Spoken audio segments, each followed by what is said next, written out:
දකුණු පළාතේ මිද්දෙනිය නගරයේ ඇති උඩජූලම්පිටිය ග්‍රාමයේ පිහිටි නිල්දිය බිබුල නැමැති ස්ථානයේ තමයි අද අපි ඉන්නේ. මෙය මෑත භාගයේ ටික්ටොක් වීඩියෝ හරහා ජනප්‍රිය වූ ස්ථානයක්.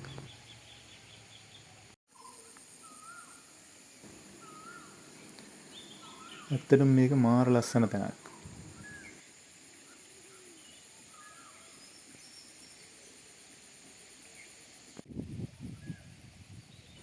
මේක නම් නාන්න නියම තැනක්. වතුර නිල් කැටේට.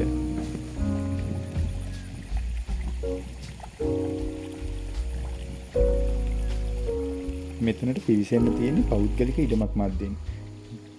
මෙතන නිතරම සෙනඟ රැඳෙන තැනක් ලෙස තමයි අපිට ගම්වැසියන් පැවසුවේ. නමුත් දැන් අපි මෙතනට එන වෙලාවේ නම් කවුරුත්ම නැහැ මෙතන.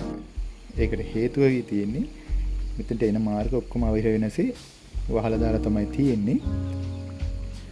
ඔයගොල්ලෝ බලන්න ඇති මෙතන වසා දමන නම් අපි කොහොමද මෙතනට ආවේ කියලා. මේ ආසන්නයේම ගෙයක් තියෙනවා. ඒ ගෙදර ඇත් එක්ක කතා කරලා තමයි අපි මෙතනට ආවේ.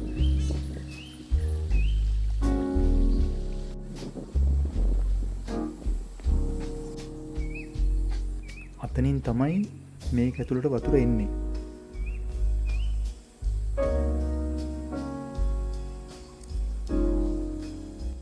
මෙසේ පිවිසුම් මාර්ග වසා දමන්න සිදු වී තිබෙන්නේ මෙතනට පැමිණෙන අයගේ ක්‍රියාකලාපයන් සුන්දර නැති හින්දා. පරිසරයේ සුන්දරත්වය විඳ ගන්න එන වගේම ඒ එන අයගේ මනසත් සුන්දර වුණා නම් මේ වගේ දේවල් වෙන්නේ නැහැ. ඔයාලත් එනව නම් ඒ ලස්සන පමණක් නරඹා ඒවට හානි නොකර නැවත යන්න. තව තවත් පරිසරයේ සුන්දරත්වය නරඹන්න එකතු වෙන්න අපේ channel එක සමග.